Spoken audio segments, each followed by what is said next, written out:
Vamos falar da pesquisa que saiu agora. A grande verdade política. Como eu disse, a pesquisa Poder Data, pesquisa feita pelo portal Poder 360, uma ótima pesquisa que a gente sempre faz questão de dar aqui para vocês. Saiu mais uma, saiu ontem à noite. E é a primeira pesquisa feita desde que Sérgio Moro se anunciou oficialmente como um político devidamente filiado a um partido, o Podemos. Bom, a pesquisa está apresentando o seguinte: o primeiro cenário, Lula continua na frente, com 34% a 36% de intenções de voto. Bolsonaro tem de 27% a 29%.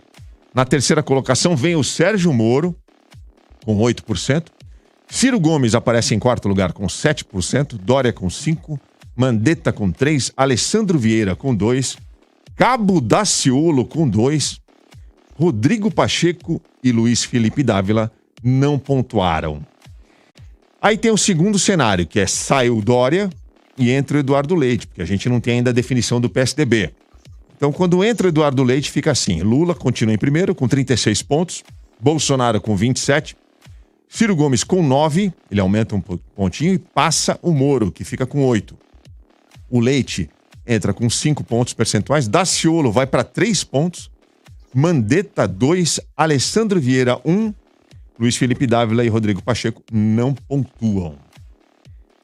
Aí tem o cenário de segundo turno, Lula contra todos e Lula ganha de todos. Eu não vou nem perder tempo aqui mostrando os números, porque ele ganha e ganha bem, ganha com folga, com de 15 a 20 pontos de diferença de todos os outros concorrentes. Gente, o que dá para comentar aí, hein?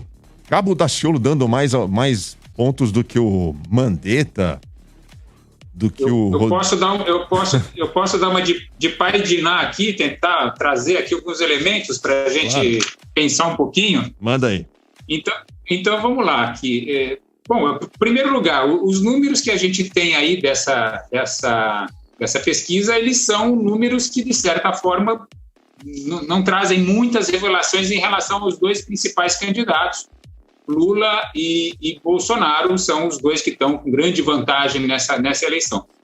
O Moro já saindo com um número mais expressivo, me chama a atenção, porque é o melhor de todos eles, né, no final das contas, mas ainda longe de representar algum perigo assim, de algum candidato que possa combater tanto Lula quanto Bolsonaro.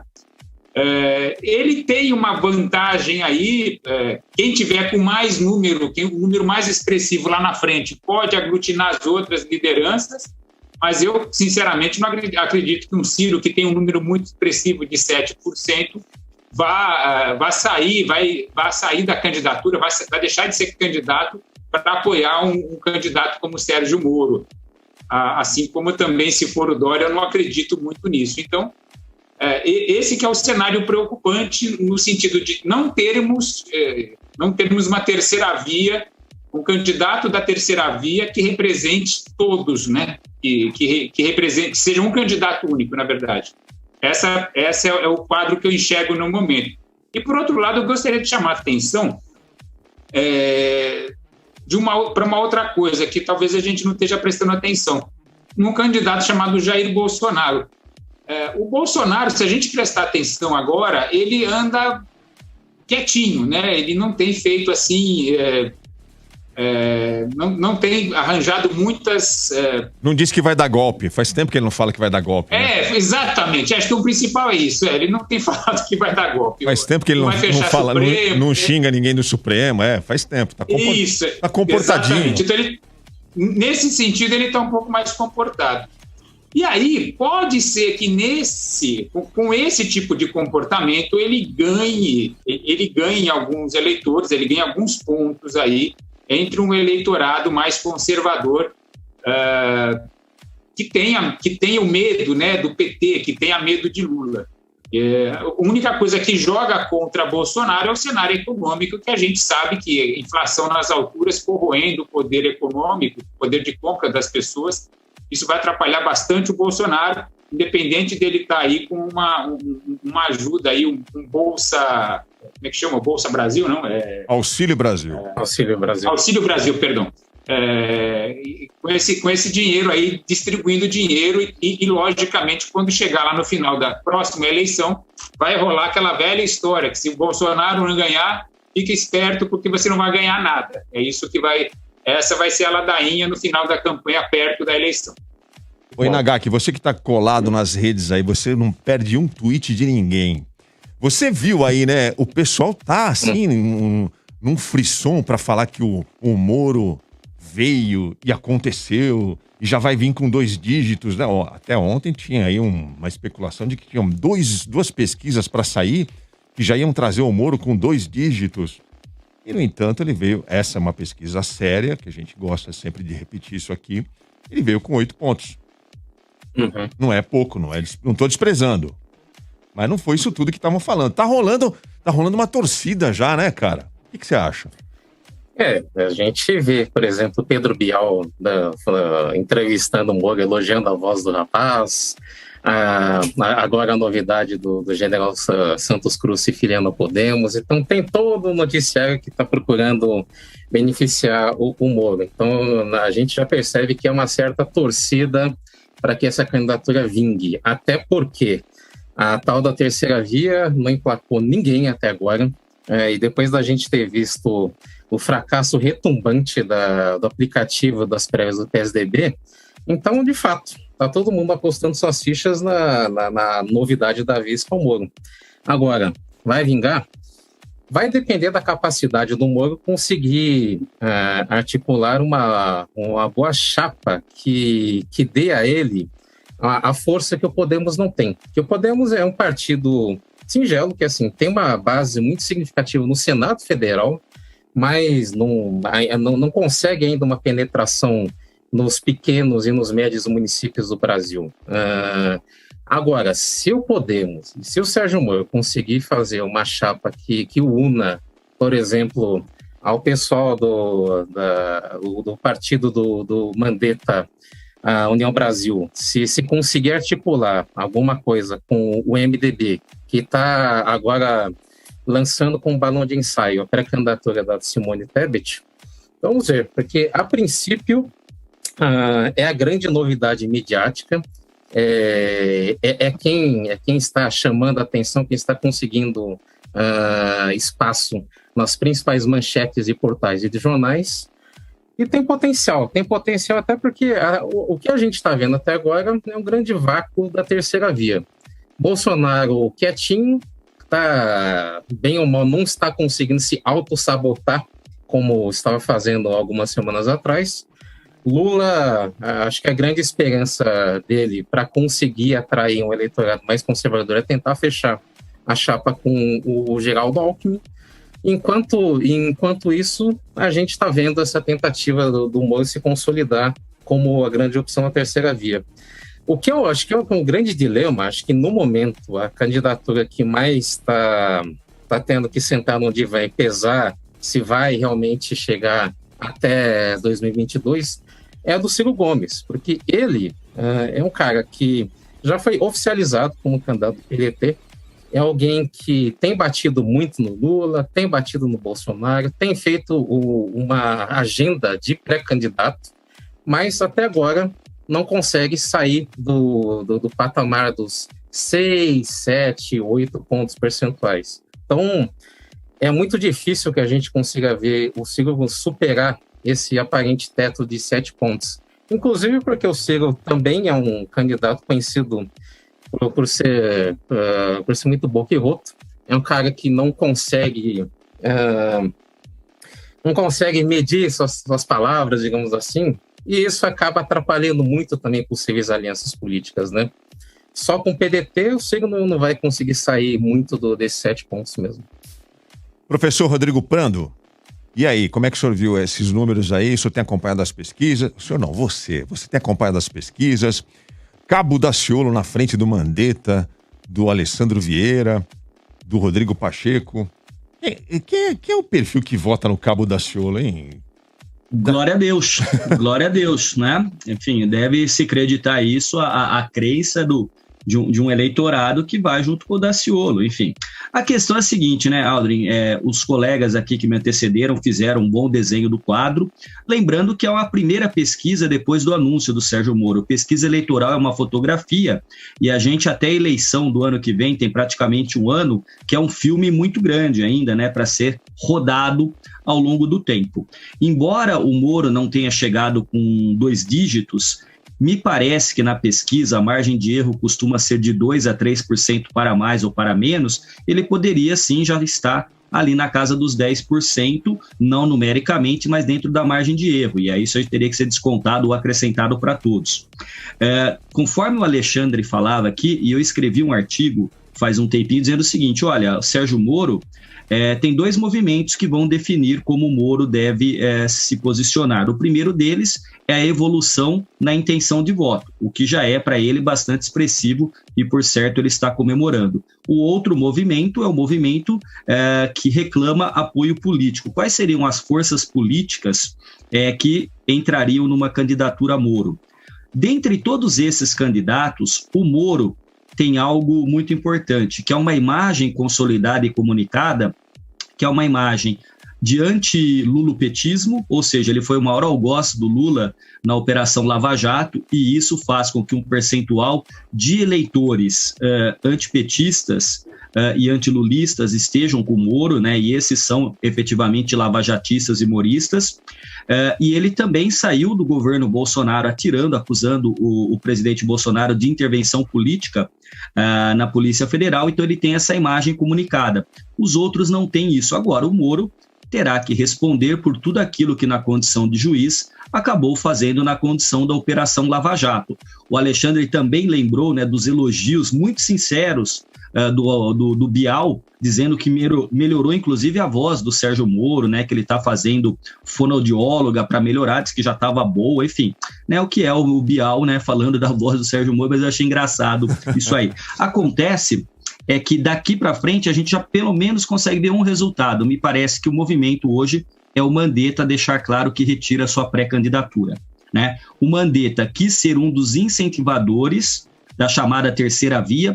Quando nós pensarmos na terceira via, nós estamos falando do nome do próprio Mandetta, do Dória, do Eduardo Leite, né, porque as prévias, como vocês bem falaram, ainda não se definiu, e qualquer outro, Simone Tebet, Alessandro Vieira e tudo mais. Essa terceira via não se coloca, é muito difícil uma terceira via numa eleição com tantos pretendentes e há tanto tempo pretendendo o Palácio do Planalto se definir antes de um segundo turno. É muito difícil que alguém tenha a grandeza de deixar seu projeto político, pessoal ou partidário para que os outros se agreguem. Dizem que há uma conversa num círculo mais íntimo entre o Moro, entre o Dória e entre o próprio Mandetta, dizendo o seguinte: aquele que melhor pontuasse no ano que vem, os outros retirariam para apoiá-lo.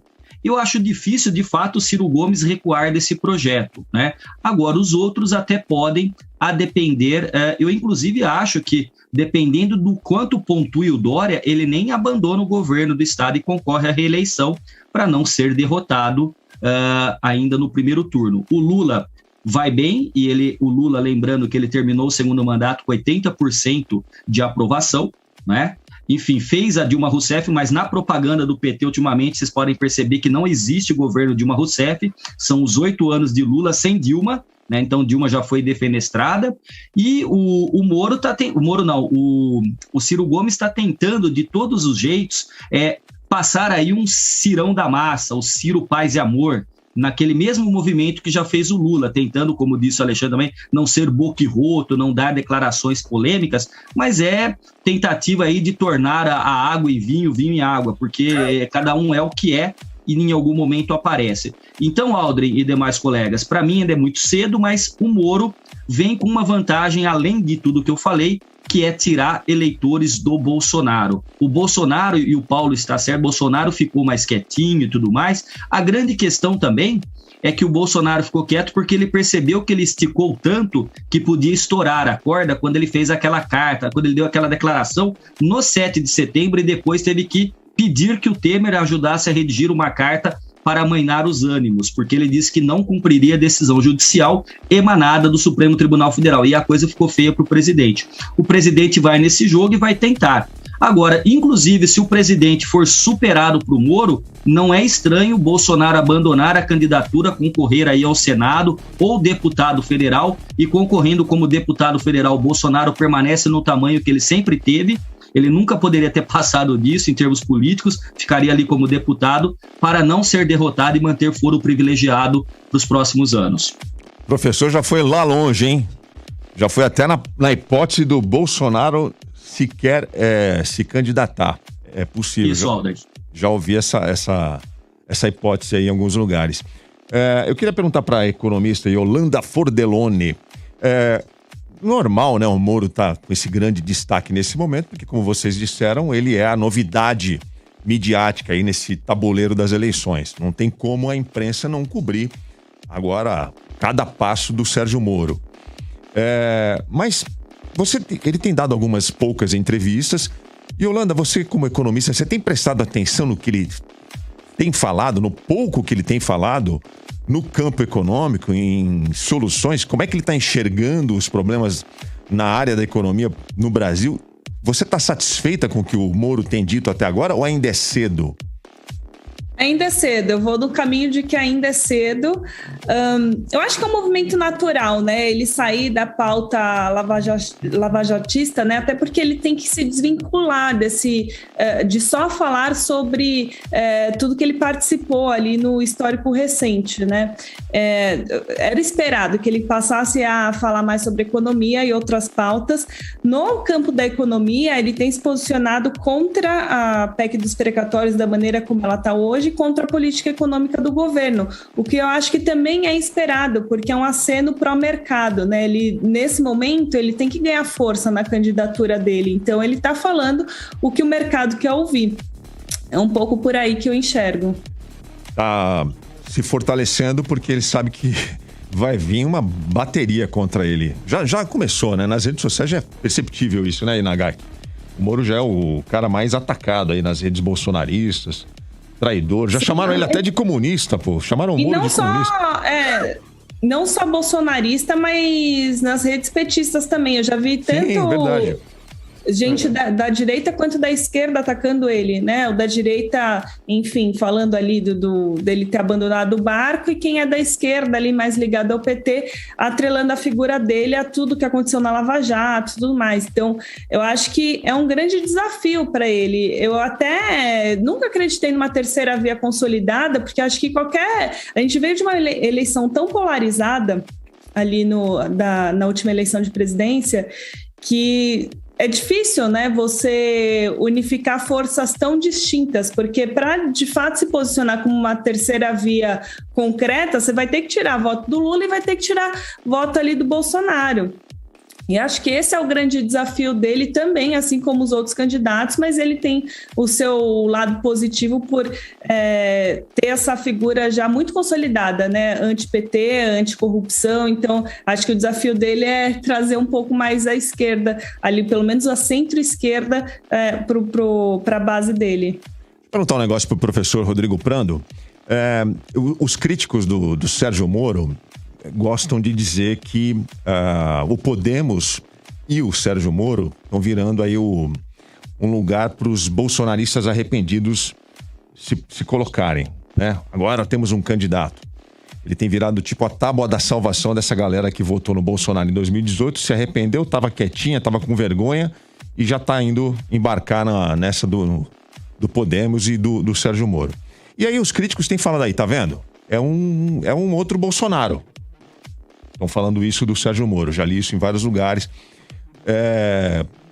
Fazendo comparação entre o Sérgio Moro, dizendo que ele foi oportunista quando ele foi juiz, porque ele condenou o Lula, tirou o Lula das eleições de 2018. Enfim, aquela história toda que a gente já conhece, aquela narrativa. Eu queria saber a opinião do professor Rodrigo Prando, se isso faz sentido e se essa comparação ela é legítima na sua opinião. Moro é igual a Bolsonaro, porque tem uma figura aí que a gente pouco fala, a gente quase não vê sendo analisada, que é o cara que está por trás do Sérgio Moro nessa empreitada, que é o Álvaro Dias. É um político experiente, já foi governador, senador várias vezes, um cara respeitado, até onde eu sei. Ele pode fazer a diferença, na sua opinião, o professor Rodrigo Prando? A sua pergunta tem alguns pontos interessantes, algumas dimensões a serem exploradas. Vamos lembrar o seguinte, né? O Bolsonaro, ele ganhou o mercado trazendo para afiançar um projeto liberal, já que ele nunca foi liberal, ele sempre foi um estatizante, intervencionista, né? E alguém corporativista, ele trouxe o Paulo Guedes. Pelo lado do combate à corrupção, que era o outro pilar do início do governo, ele teve na figura do próprio Sérgio Moro. E a gente sabe que hoje nada se sustenta desses pilares, né? O governo não tem nada de liberalismo e o Sérgio Moro saiu defenestrado do governo. O Sérgio Moro pode, sem dúvida nenhuma, ter no Álvaro Dias um articulador político.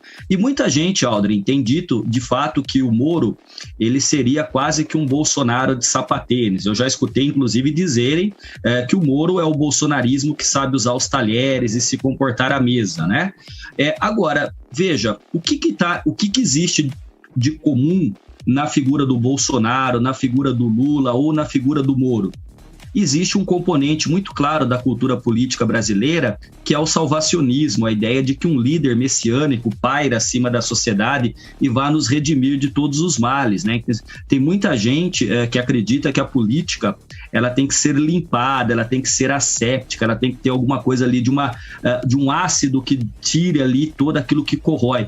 Isso é muito complicado, porque a política ela é feita pelos homens e os homens são os que são, e isso Maquiavel escreveu há 500 anos. Então o Moro, ele vem de uma lógica no âmbito jurídico de ser um juiz, que quando fala o outro fica quieto, de quando argumenta a pessoa tem que ficar calada porque é o juiz, para não desacatar o juiz. Você vê, se a gente retomar as gravações, né, de quando o Lula esteve frente a frente com o Moro, né, o Lula ia falar alguma coisa, o Moro já cortava e tudo mais, porque ele era o juiz. Agora, no âmbito da política, ali você não tem a mesma proteção que ele tinha da toga. E algo que você coloca também nessa sua pergunta é algo que não se apaga. Moro foi considerado um juiz suspeito, né? Para um juiz de carreira de primeira instância ser considerado suspeito é uma marca muito forte no campo jurídico e das instituições, porque diz o seguinte: olha, o senhor, como juiz, não respeitou o devido processo legal, né? O que fez, sem entrar no mérito das acusações ao ex-presidente Lula, que elas fossem anuladas e tornou o presidente Lula novamente competitivo nas eleições. Então é isso que ele vai ter que explicar. E aí ele vai ter que explicar num debate com o próprio Lula, ele vai ter que explicar num debate com o Ciro, num debate com outros que também sabem se posicionar. Então, Aldrin, o Moro, ele tem vantagens, mas ele também tem desvantagens. A Yolanda falou assim que ele está acenando para o mercado. De fato, ele está acenando para o mercado, ele está acenando para uma ala de militares, do qual o general Santos Cruz, que também saiu e foi muito crítico do bolsonarismo, se apresenta ali ao Podemos. Então, no fundo, a manutenção do Moro é, de novo, o brasileiro, o eleitor, apostar numa figura que vai salvar e vai nos redimir. Eu acho que a gente tem que ter um projeto coletivo para a nação e não ficar acreditando que alguém venha do alto e consiga limpar e expurgar todos os males e dizer amém, e aí o Brasil renasce. A coisa não é por aí. Todas as vezes que nós apostamos nisso, deu errado. E agora a gente percebe o que está acontecendo nos estertores aí nesse um ano que falta do governo Bolsonaro. Ou seja, o Bolsonaro se vendeu com um discurso, com uma retórica, e nada daquilo que ele discursou, daquilo que encantou, por exemplo, a Faria Lima, foi colocado. Não teve nenhuma reforma, o dólar estourou, a inflação está aí, o poder de compra está corroído, a pandemia levou mais de 600 mil vidas. Tudo isso o Bolsonaro vai ter que responder, mas o Moro vai ter que responder pelo que fez, e o Lula também, porque o Lula estava agora na Europa sendo recebido com honras de chefe de Estado e tomou uma cortada da jornalista quando ele quis comparar o Daniel Ortega com a Angela Merkel. Ela falou, sim, mas Angela Merkel não prendeu os opositores como Daniel Ortega. Então, no fundo, cada um é o que é. Eu estou dizendo, não dá para... Você pode até tomar água e vinho, mas se você misturar, fica ruim. E achar que água é vinho e vinho é água, não dá. As pessoas são o que são e isso vai ser colocado. Quem vai decidir em última instância, a gente sabe, é o eleitor. O eleitor decidiu por Lula, o eleitor decidiu por Dilma e decidiu por Bolsonaro. Vamos ver. Ó, tem um cara me xingando aqui no chat do programa, falando, pô, você tá julgando quem vota no Cabo Daciolo? Eu votei no Cabo Daciolo. Desculpa, cara, não tô julgando, não. Foi mal, isso aqui, só curiosidade, eu queria saber quem é que vota no Cabo Daciolo, ué. Desculpa a minha curiosidade, não quis julgar ninguém, não. Eu queria só complementar a fala do Rodrigo, desculpa, Alder, rapidinho. Complementando o seguinte, o Moro, nesse momento, ele quer, como o professor está apresentando, com esse discurso de limpeza, né? Agora é o seguinte, será que o brasileiro, nesse momento, e principalmente no ano que vem, vai querer escutar um discurso anticorrupção? Ou será que no ano que vem, que é uma coisa que eu aposto mais, o brasileiro vai querer falar de emprego, de poder de compra, né? Porque o cenário econômico está sendo deteriorado. Então, eu creio que o grande tema do ano que vem vai ser emprego. Nesse ponto, a gente precisa prestar muita atenção, porque a gente tem um candidato aí que sabe falar muito bem dessa área, que chama-se Lula, né? Logicamente, com todos tem mais um. Os planos malucos que o Lula tem, mas assim, é um cara que vai querer prometer emprego para sobrar emprego, né? Vai querer trazer gente de fora, de outros países, para poder dar conta aqui, porque vai ter emprego faltando. Essa vai ser a ideia do Lula, né? E o Lula vai também falar que vai colocar comida no prato de todo mundo. E a gente sabe que essa construção, essa recuperação econômica não é uma coisa tão simples assim. Não basta falar que vai ter emprego para todo mundo e vai ter comida no prato de todo brasileiro. A gente sabe que os desafios são grandes, né, do ponto de vista econômico. Então, eu só coloco essa dúvida. Assim, se o Moro ficar se batendo na tecla da corrupção, da limpeza, a gente vai ter uma outra pauta que vai ser a mais forte, vai ser a questão do bolso. Não Mas Bolsonaro. Acho que ele já percebeu isso, esse aceno para o mercado, né, que a gente estava falando de ele se posicionar contra a PEC dos precatórios, contra a política econômica.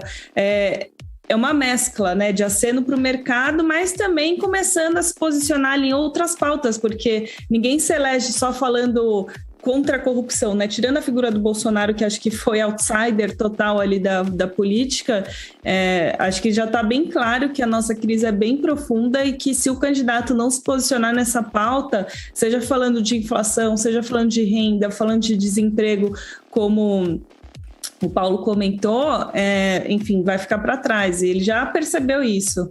Yolanda, deixa eu aproveitar o que o Paulo falou, e o Paulo tem toda a razão, e fazer uma pergunta para você. E a chegada na equipe do Moro, do Pastore, do professor Pastore, também não é um aceno para o mercado de um lado, e do que o Paulo está falando, dizer o seguinte, olha, ou a gente tem que sair da zona de conforto, porque não é simplesmente uma pauta lavajatista que faz ganhar a eleição, mas o Pastore chegando ali também não dá. O Pastore não é um Paulo Guedes, o Pastore não é um Poço Ipiranga, o Pastore conhece o universo da realidade brasileira, ele conhece o setor público, o setor privado, faz pesquisa, é um intelectual. O que você me diz, Yolanda? É respeitado, e é respeitado, né? Acho que é isso, assim, o mercado nunca esperou um presidente que entenda de economia, que seja economista e que entregue soluções econômicas, mas um presidente que tenha uma equipe econômica forte e que tenha um ego não tão inflado para ouvir essa equipe econômica e conduzir a política econômica da maneira que, enfim, a gente entende que seja o mais adequado, né, no momento. Mas será que o próximo presidente não tem que ser alguém que entenda minimamente de economia? Porque essa experiência de ter um cara que não entende nada e assume isso abertamente e diz, não, fica tranquilo que eu estou trazendo um posto Ipiranga. Essa história nós já vimos que deu errado, né?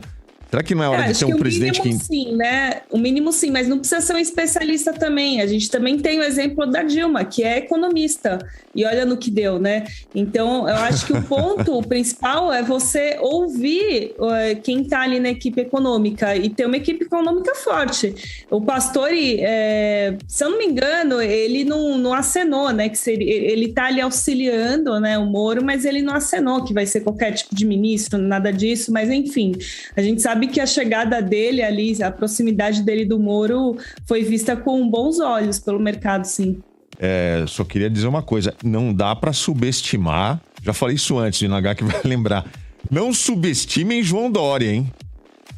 Se vocês forem olhar os números aqui, ele tá tudo embolado ali na terceira posição. Eles estão empatados na margem de erro, o Moro, o Ciro e o Dória.